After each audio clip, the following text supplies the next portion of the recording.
გადაცემის ამ ნაწილისთვის შემოვინახეთ ერთი რეპორტაჟი. ერთხელ როცა ელდარ შენგელაიას კითხეს თქვენი შემოქმედებიდან რომელია თქვენთვის ყველაზე საყვარელი ნამუშევარი და რატომო, მან უპასუხა ამ კითხვაზე პასუხის გაცემა არ მიყვარს, რადგან ჩემი ფილმები შვილებივით არის ჩემთვის. ვერ ვარჩევ, მაგრამ თუ ძალიან ჩამეკითხებით, ალბათ მაინც ცისფერ თებს გამოვარჩევ. რა თქმა უნდა, მეც მანდვარ.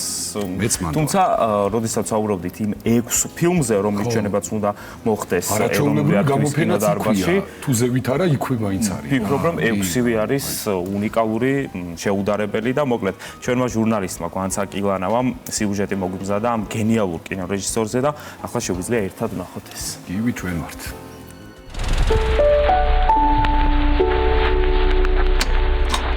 მე რეჟისორი ელდარ შენგელაია ვარ, შერეკილი ადამიანი. ასე ახასიათებდა საკუთარ თავს ქართველების საყვარელი კინოშედევრების ავტორი. დაიბადა კინემატოგრაფისტების ოჯახში. დედა ნატო ვაჩნაძე მსახიობი გახლდათ, მამა ნიკოლო შენგელაია კი რეჟისორი. როგორც დედა უყვებოდა მისი დაბადების მოლოდინში, მამამ 4-ჯერ წაიყვანა სამშობიაროში და 4-ჯერვე უკან დაბრუნდა. საავადმყოფოში მეხუთედ მისვლის დროს კი 10 თვიანი ელდარ შენგელაია დაიბადა. მე და ჩემმა ძმამ მთელი ჩვენი ცხოვრება მივუძღვენით კინოს. ჩვენ გავაგრძელეთ დედ-მამის გზა, ამბობდა ის. გადასაღები მოედანი ძმების საყვარელი ადგილი იყო. ერთხელ როდესაც ნიკოლო შენგელაია კახეთში იღებდა თავის ბოლო ფილმს სახელწოდებით ის კიდევ დაბრუნდება, პატარა ელდარის სახლიდან გაიპარა და გადასაღებ მოედანზე წავიდა. მამამ რომ ნახა მითხარა რომ დამეხმარეო მე რა, გამნათებელი არ ამყავს და რომ დამთავრდა გადაღება, მამამ მითხრა შენ ხარ გამნათებელი. ეს იყო მისი პირველი ნაბიჯი კინოში.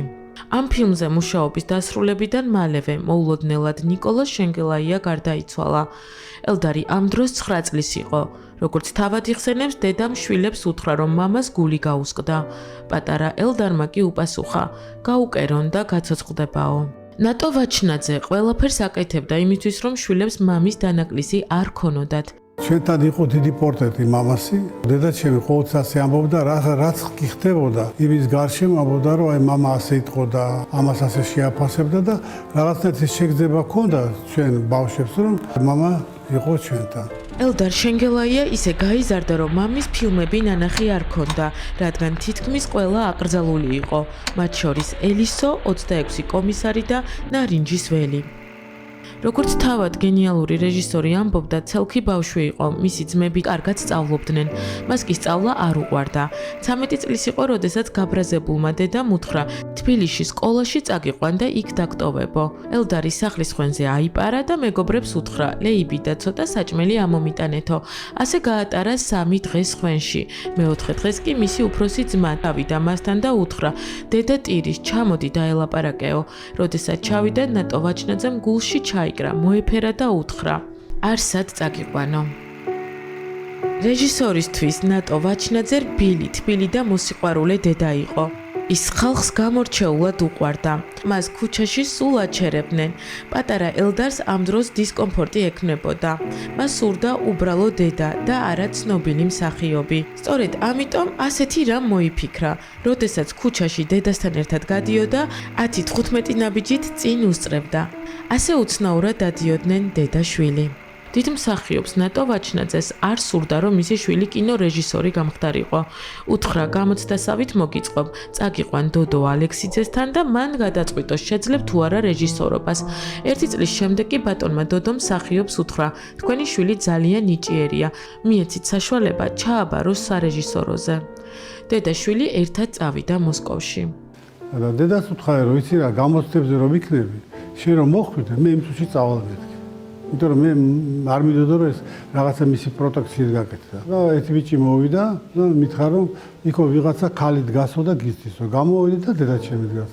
მე უთხარი, ხო გითხარი, მე წავიდე აქედან? არა, შენ დილიდან წამოსული ხარ და მშიერი ხარო.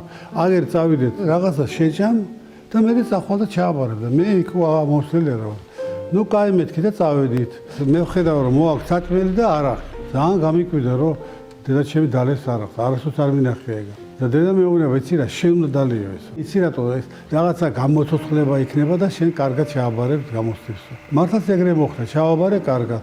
დიდი რეჟისორი ფილმის პრემიერის წინ აუცილებლად მიდიოდა დედმამის საფლავზე და მათგან ასე იღებდა კურთხევას. ელდარის აზრით, კარგი კინოსურათისთვის კარგი გუნდი და მეგობრული გარემოა საჭირო. თუ ჯგუფში მეგობრობა არ არის, კარგი ფილმიც არ გამოვა. თავად თვლიდა, რომ მის შემოქმედებით ცხოვრებაში ძალიან დიდი როლი შეასრულა რეზო გაბრიაძემ, რადგან მასთან მონახა ის ხელწერა, რომელშიც იუმორია, სევდიანი იუმორი და ამავე დროს წყალქვეშა შრეც არის. ჯილდოებზე არასდროს ყოფილა ორიენტირებული. ყველაზე მეტად უხაროდა, როდესაც უცნობი ადამიანი შეხვდებოდა და ეტყოდა, თქვენი ფილმები არის გენიალური. ის ფიქრობდა, რომ თავარია მაყურებელმა შეიყვაროს ფილმი. ყველაზე დიდი ტკივილი ელდარის ცხოვრებაში ელენეს, მისი ქალიშვილის ტრაგიკული დაღუპვა იყო. ეს ჩვენთვის და ჩემი ნელის ნარი მუდმივი სევდა.